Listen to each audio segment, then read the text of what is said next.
Craft Gin Club members, this is Anna from the QVT Distillery in Provence, and today I'm going to show you how to make one of my favorite cocktails, which is a French Gimlet, and it's very easy to make.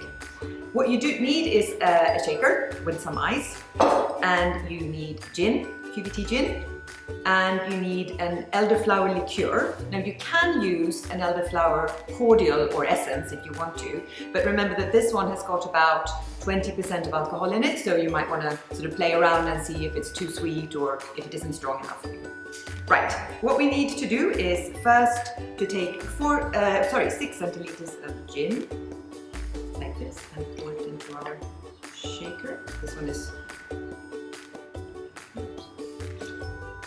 And then you take the elderflower liqueur and you pour 4 centiliters into the mixer as well.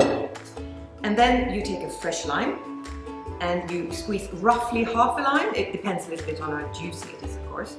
And you get about 1.5 centiliters or 2. You can do this a little bit to taste.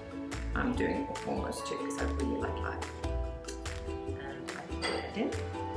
Put on the lid, and now shake. The thing with the shaking is to make sure that it gets really cold. So when you feel that your hands are really cold, and then the drink is probably ready to mix. It takes about 30 seconds, but I cheated a bit because I put in the ice a little bit beforehand. Another tip is, if you want to keep it very cold, is to put your glass in the freezer before. I haven't done that, but that's something that you can do. And voila, you pour it in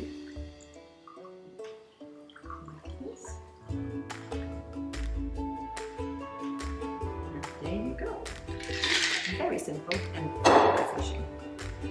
Santé!